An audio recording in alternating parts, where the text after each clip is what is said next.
Summer break has officially arrived. The kids are home, the grocery bill has doubled, the gas tank is always empty, and somehow, despite a house full of toys, everyone is bored. If you're trying to survive vacations, snack attacks, sunscreen battles, and the longest days of the year, you are in the right place. Today, we're talking about the keys to surviving the summer.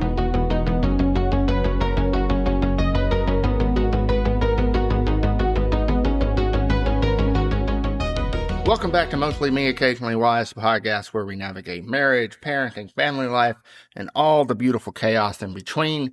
I'm your host, Brian, and today we're talking about the keys to surviving the summer. From endless snack requests and family vacations to boredom battles, road trips, and making memories along the way. Summer can be one of the best, but also the most exhausting times of the year. So whether you're spending your days at the ball field, planning a family vacation, trying to survive the neighborhood pool, or just figuring out how to keep everyone entertained until school starts back up, this is going to be the episode for you. Because let's be honest, summer starts with big plans. And by August, most of us are just trying to make it back to school season with our sanity intact. But before we dive into today's topic, it's time for everyone's favorite segment, Dad Life Debrief. So if you're new to this show, Dad Life Debrief is an opportunity for you to get to come and hang out with me outside of the podcast. It's where I talk about my week, the struggles, trials, tribulations, triumphs, everything you can think of with being a husband, father, and family man. And this week was a good one. This weekend was busy. We had a sleepover. My 13-year-old invited one of his best friends over. And it's funny because when you have more than one kid, there's always the younger sibling that wants to be in the mix of things when it comes to a sleepover. And, we have the 13-year-old and we have the 4-year-old. The 4-year-old wants to be all up in the 13-year-old's business, especially when the friend is over, because he just wants to be included. For any of us that are the oldest siblings and have younger siblings, you know what I'm talking about. And usually the 13-year-old does really well. But this weekend, you could kind of tell it was bothering him a little bit. Because, the 4-year-old is going to do what he does, and he's going to do it whether you want him to or not. So while they were doing the sleepover, you could kind of sense a little hostility, and we would bring the 4-year-old, over to us to give him and his friend, an opportunity to hang out. But my 13-year-old's best friend, who he invited, also wanted to spend time with the 4-year-old, and I thought it was the sweetest thing in the world. Of course, we oftentimes reiterated that, hey, if the 4-year-old's becoming too much, please just let us know. We'll, go find something to do with him and let you guys just hang out. But there wasn't any issues. They ended up having a great time. And Sunday, Nana, Risa, and Papa came over. And they actually just left a few minutes ago. But of course, when grandparents come over, the kids are all about the grandparents. And that just makes my heart feel good. And with my 4-year-old, especially with both sets of grandparents, he thinks they hung the moon. So he's all up in their business, wanting to play games on their phone, wanting to hang out with them, wanting to go swimming. So we went swimming, and the grandparents didn't necessarily want to get in the pool. Nana Risa went and hung out with my wife, Becca. And Papaw sat out with us for a little bit until the mosquitoes were starting to get a little bad. And he went back in. And it was just me and the two boys. Of course, we wrestled for a little while and had fun. And it started to get dark. And the 13-year-old said he wanted to go inside. So he went inside. I told him to take a shower to get all the chlorine and salt off of him. And to kind of come back out to me and let me know when he's done so he could play Switch or the PlayStation or the PC, whatever he felt like doing. So that just left me and the 4-year-old outside. And I've talked about this in multiple episodes. The 4-year-old is a daddy's boy. And we had a great night. We were sitting in the pool. We were talking about birds because he's obsessed with birds, insects, and fish right now. That's just his thing. And he loves watching the birds fly. And there were a lot that were flying last night, especially, the closer to dark it got. And then I had mentioned something about bats, and he wanted to look for bats. And I think we saw 2 bats. And he thought it was the greatest thing in the world. Of course, he didn't, he was concerned at first because he didn't want the bat to dive bomb us in the pool. And I'm like, you're not going to have to worry about that necessarily. Bats are not going to come and attack us for no reason at all. So, we sat there and we laid on our backs in the pool. We looked at the stars, looked at the birds flying by. I did silly voices of the birds as they flew by. And of course, when we saw the bats, his eyes got big. He thought it was the coolest thing in the world. And it was an amazing, 30 minutes where it was just he and I. And I know Father's Day is coming up, and I'm really stressed this year that I want to do something with the kids individually, because with our chaotic life, Becca nor I get the opportunity to do that very much. And for Mother's Day, she wanted to do that with them, and I want to do the same. I don't know what our plans are, but with the 4-year-old, he loves swimming with me. He loves, baking cookies with me. And he likes just looking at insects and stuff with me. So I kind of got a feeling that's what it's going to be based around. But Sunday night, just being able to lay out there in the pool and it was really, really awesome to have a 4-year-old serious talk. And it's not emotionally in depth, but it's just talking about fish. It's talking about the summer. It's talking about the bats, him taking swim lessons and how he struggles to listen because he in his mind feels like he knows how to swim, but he doesn't. On the shallow end of the pool, he can tiptoe across, and we take his life jacket off when he's in the shallow end, of course, with one of us nearby. But in the deep end, he's still struggling to keep his head above water. And that's frustrating for him because he wants to be in the deep end with all the other kids. So we've had to tell him when it comes to swim class, you got to listen to your teacher, bud, because your teacher is teaching you how to swim on the deep end. And so, yesterday we had swim class, and it was a success. He had a lot of fun, and he listened. And I was so proud of him. And he struggles with swimming on his back, floating on his back. I think everybody does when they first start swimming, because it's just giving up that control and letting the water keep you afloat. And he did great. And of course, when he did it in swim class, he looked over at me smiling from ear to ear. I gave him a thumbs up with a big smile on my face. And so it's just amazing having those little moments, especially with your kids. With the 13-year-old, I mentioned in last week's episode, we are turning a road in our relationship. We kind of found common ground in what we both need to work on, and we are both working on those things. And so throughout the week, we were laughing and joking. Of course, there's some movies coming out he wants to go see. Granted, some of those movies may not be appropriate for a 13-year-old, but that's the conversation I'll have with Becca, because movies nowadays are just, they're not like they were when I was younger. Like, when a movie was rated R, it was rated R for obvious reasons. Nowadays, I kind of feel like the rating system is a little too sensitive.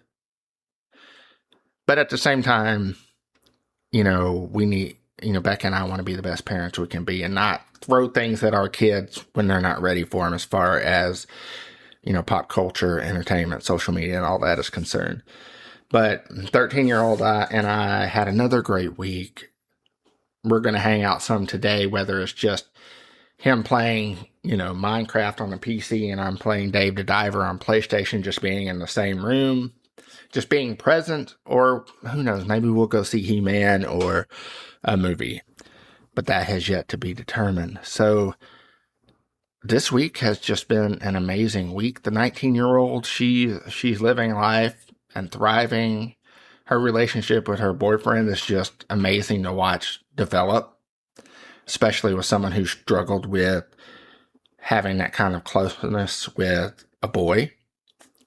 And it's just awesome, of course, to see him treat my daughter the way, and, she deserves to be treated. So, man, life is just good right now. And to be honest with you, I couldn't ask for anything else. I'm just really looking forward to Father's Day because kids always do pretty awesome stuff when it comes to us. And it's just, yeah, man, it's just crazy how good life is right now. Now let's get into my keys to surviving the summer. Key number 1, lower your expectations.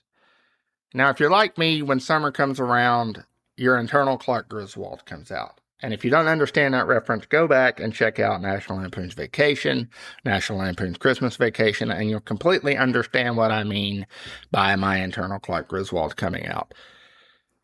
When summer finally rolls around, you have big dreams. You picture family adventure, perfect vacation, smiling kids, relaxing evenings on the patio. Every summer, I convince myself that this is going to be the year that we have the most amazing, perfect summer. The house is going to stay clean. The kids are going to spend time outside. We're all going to have family game nights. We're going to eat together, every night for dinner. And then summer actually arrives. And it's 133 degrees, especially here in the South, because we have heat and humidity. The kids are arguing over who touched who. The dog is trying to figure out whether it wants to stay in or out because it enjoys being outside, but it's just so hot that it wants to come inside. The AC bill is spiking because the kids are doing the same thing the dog wants to do. They get bored inside the house. They go outside, and then they're outside for like 3 minutes, and they're like, "Oh, we're dying. We're coming back in." It's just complete chaos. It really, really is. And over my years of being a husband and a father, I've learned something about the summers. The pressure to create the perfect summer is oftentimes what ruins the summer. Social media doesn't help. Everybody's posting beach vacations, perfect family photos, amazing ventures. Meanwhile, I'm celebrating because my boys have learned to put the toilet seat down because we have women living in the house. And to me, that's a win. And one of my favorite family members wasn't even a planned event. It was the memories where everything got rained out. Plans were canceled. We stayed in the house. We ordered pizza, watched movies. We hung out together. And at the time, of course, it felt like a backup plan. But now it's honestly, the memories that we talk about the most. The goal isn't a perfect summer. The goal is honestly a memorable summer. And those are two very different things. So give yourself some grace. Not every day needs to be magical. Not every vacation needs to be picture perfect. Not every activity needs to become a core memory. Some days are just survival days. And that's okay, because years from now, your kids probably won't remember the perfect schedule you created. They'll remember laughing together, being together, and the stories that came from the days when, honestly, everything went wrong. Once you stop chasing the perfect summer, life gets easier. But there's one place where preparation actually matters. And that's when you load everybody into a vehicle and head out on the summer road trips. Because if you've ever traveled with kids, you know one thing. The trip can fall apart long before you even reach your destination. And that is why the second key is all about building the ultimate road trip survival pack. Every family road trip starts with optimism. The night before the trip, you're feeling good. You've got the hotel booked, the route planned, the bags packed, the snacks purchased. You feel prepared. Life is good. Then departure day arrives. And suddenly you're playing Tetris with luggage in the back of a vehicle. No one can find their shoes. Someone's forgotten a charger. And before you even back out of the driveway, someone has to use the bathroom. Road trips with kids are less about travel, but honestly more about logistics. At this point, every parent becomes an operations manager, and that's why every family needs a road trip survival pack. First, snacks. Not a few snacks, but a ridiculous amount of snacks. honestly, enough snacks to survive a minor natural disaster because kids somehow become twice as hungry when they're sitting in a moving vehicle. Next, you have drinks because somebody will get thirsty exactly 6 minutes after passing the last gas station. And if you're like me, you hate spending money at gas stations because everything in life right now is expensive, especially in gas stations. Next, we have chargers. And just when you think you have enough chargers, bring extra chargers. And then after that, bring up backup chargers for the extra chargers. Because hearing my tablet die can completely change the mood of a 4-hour drive. It really honestly can. And then you have wipes. If not wipes, paper towels. If not paper towels, you bring them both. And I honestly don't know why. And I don't know how. I just know that every experienced parent that's listening nodded when I mentioned wipes or paper towels or just bringing them both. The back seat of a family vehicle somehow becomes a crime scene involving sticky fingers, mystery stains, and crumbs that appear from nowhere. And it's true. It's a magic trick I've yet to figure out, and I don't think I'm ever going to be able to figure it out. Then comes entertainment.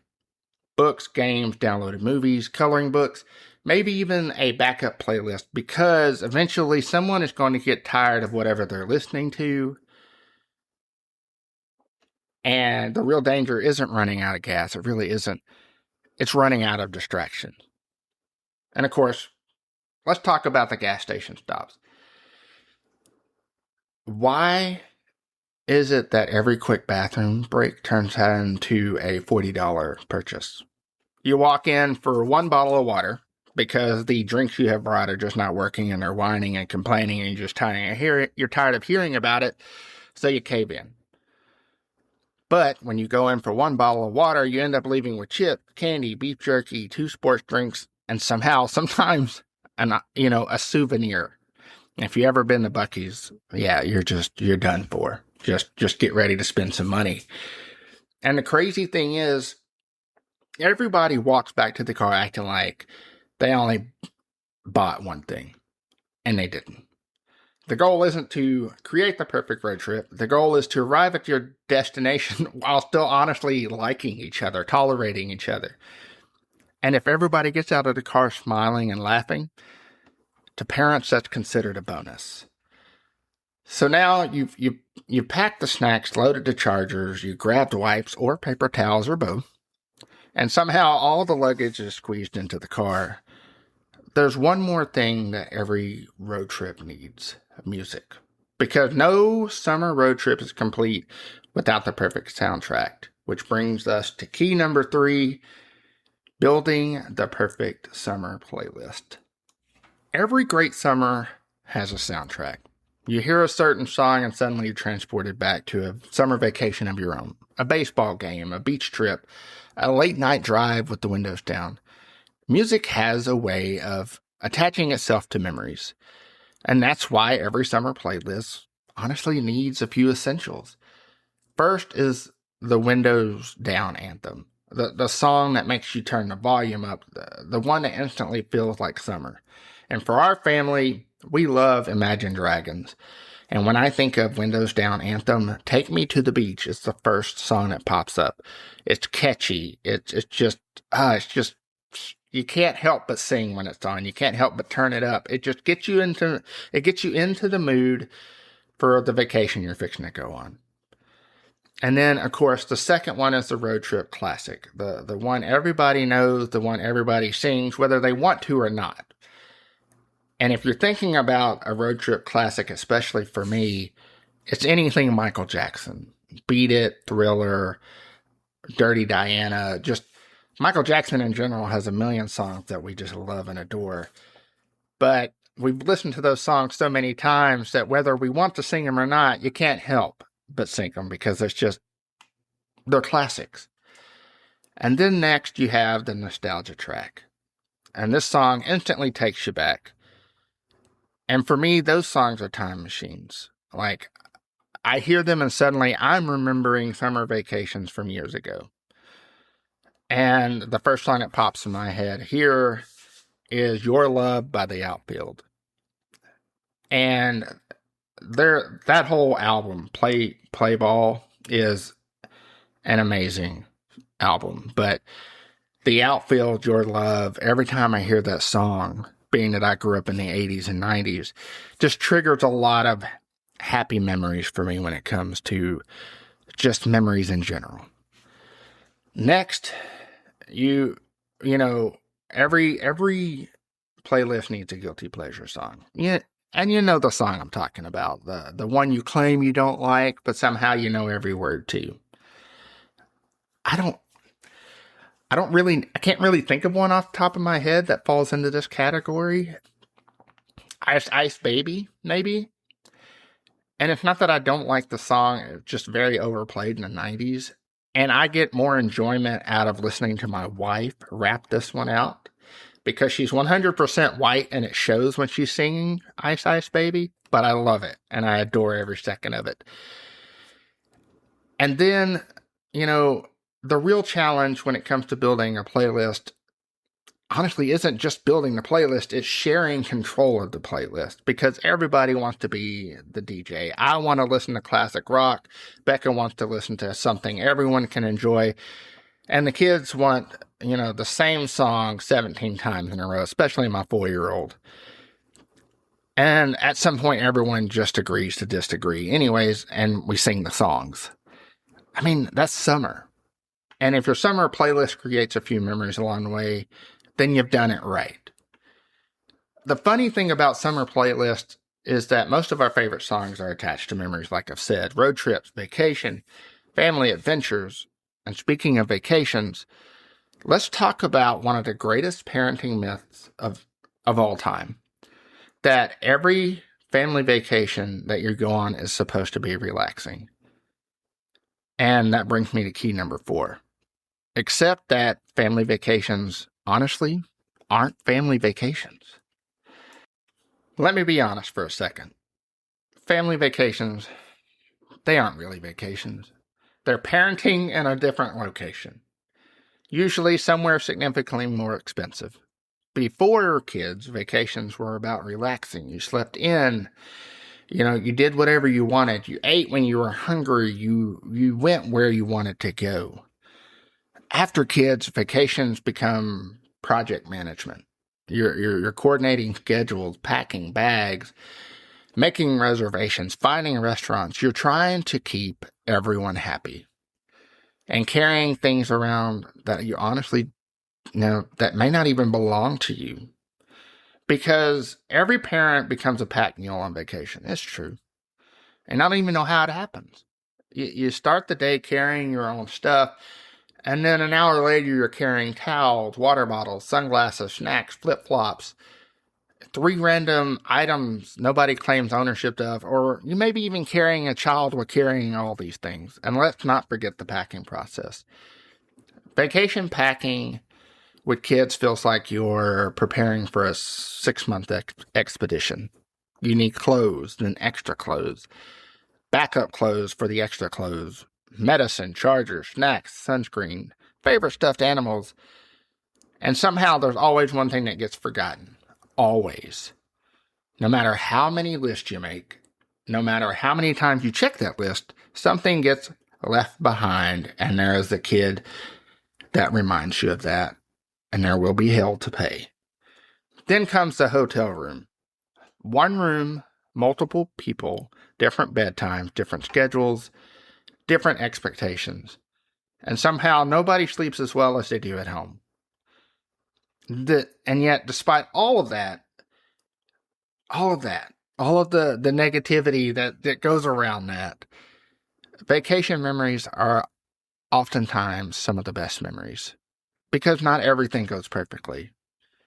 It honestly doesn't. It's the wrong turns. It's the funny stories, the unexpected adventures, the things that go completely off script. Years later, that's what everybody remembers. Nobody remembers the itinerary. They remember complete chaos. And that's why vacations are worth it. Not because they're relaxing, because they become part of your family's story. Now, whether you're on vacation or sitting at home, every parent eventually runs into the same challenge: boredom. And if you got kids, you already know exactly what that sounds like. It usually starts with 2 words: I'm bored. Which brings me to key number 5, is all about having an emergency boredom plan. There is no phrase more dangerous during the summer than I'm bored. Those 2 words have the power to ruin an entire afternoon, if not an entire vacation. And what's funny is that kids today have more entertainment options than any generation in history. They have movies, video games, streaming services, sports, friends, bikes, pools, tablets, phones. And somehow boredom survives with all of those things. I remember being a kid and my parents had one very simple solution for boredom: go outside. That was it. No discussion, no negotiation, no brainstorming session, no PowerPoint presentation explaining available activities. Just go outside. And when we went outside, we just figured it out. We rode bikes, we built forts, we played games, we hit each other with sticks, we explored the neighborhood, we made up ridiculous adventures. We were bored, honestly, for about 5 minutes, and then our imaginations took over. I think boredom gets a bad reputation. Sometimes boredom is what creates creativity. Sometimes boredom is what leads kids to discover new interests. Sometimes boredom is what gets them off a screen and doing something they never would have considered otherwise. But that doesn't mean every parent shouldn't have a backup plan. Actually, they should have several backup plans, because your first suggestion will always get rejected.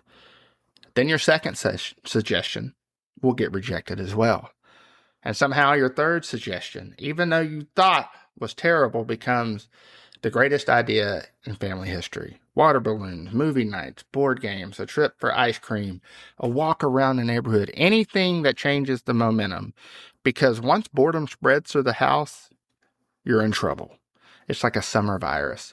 One kid gets it, then suddenly everybody has it. And somehow it becomes your responsibility to step in and cure it. The funny thing is, most activities we come up with to fight boredom, aren't the things our kids are going to remember years later. They want to remember tradition, the things we do every summer, the moments we can count on. And that's why key number 6 is one of my favorites. Protect your summer traditions. When you think back to your childhood summers, what do you remember? Probably not the random Tuesdays. You honestly remember traditions, the cookouts, the fireworks, the family reunions, the annual vacations, the ice cream runs, the little things that happened every year.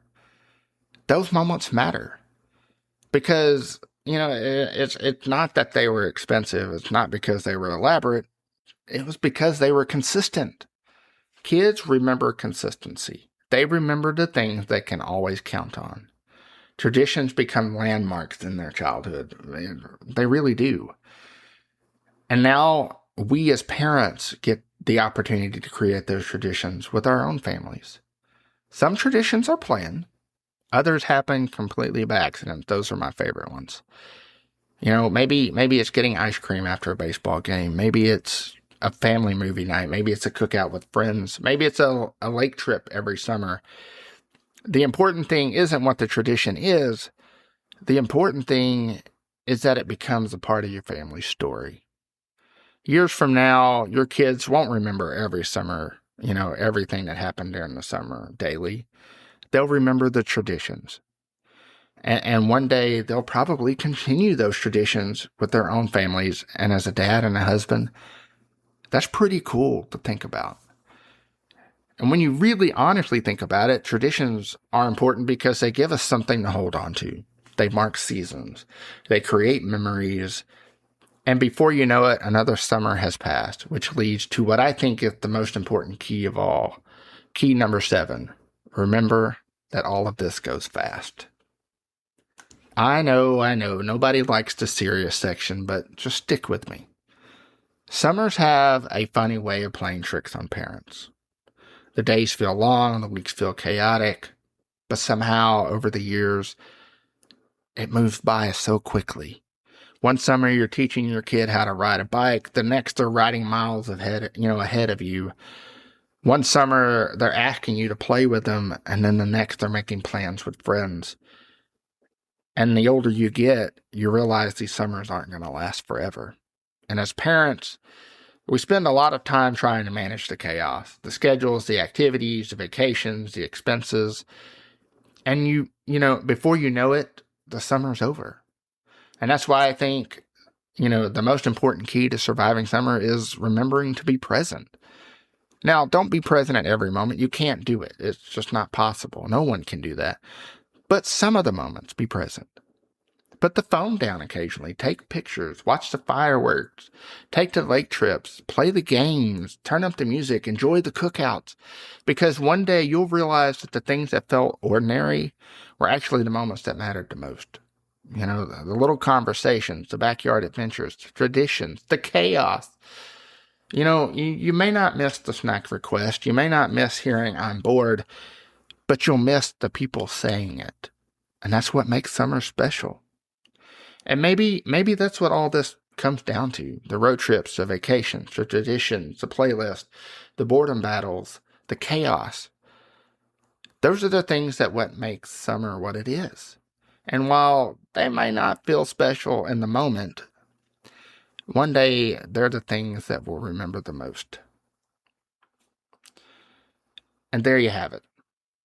My completely unofficial, highly questionable, dad-approved guide to surviving the summer. And if there's one thing I've learned, it's that surviving summer isn't about having the perfect plan. It's not about having the perfect vacation, the perfect schedule, or even the perfect weather. Because let's be honest, something is always going to go wrong. The kids are going to get bored. You're going to end up spending more money than you planned. Somebody's going to forget to put on sunscreen. And at least one family outing is probably going to turn into a story you'll be laughing about for years. And that's kind of the point. The best parts of the summer are rarely the things we plan. The unexpected moments, the road trips, the backyard cookout, the family tradition, the random Tuesday afternoons that somehow become lifelong memories. So, as you're making your summer plans this year, don't put too much pressure on yourself to make everything perfect. Just be present. Enjoy the little moments. Take all the trips. Be random. And make memories. Because before you know it, the backpacks will be coming out, the school routines will return, and another summer will be in the books. Now, I'd love to hear from you. What's your number one key to surviving the summer? Join the conversation on our Facebook page, Mostly Me Occasionally Wise, and share your best summer survival tips. You can also email the show anytime at mostlymecontact@gmail.com. I'd love to hear your stories, episode ideas, and the lessons you've learned along the way. Thanks for spending part of your day with me. And until next time, stay mostly you, occasionally wise.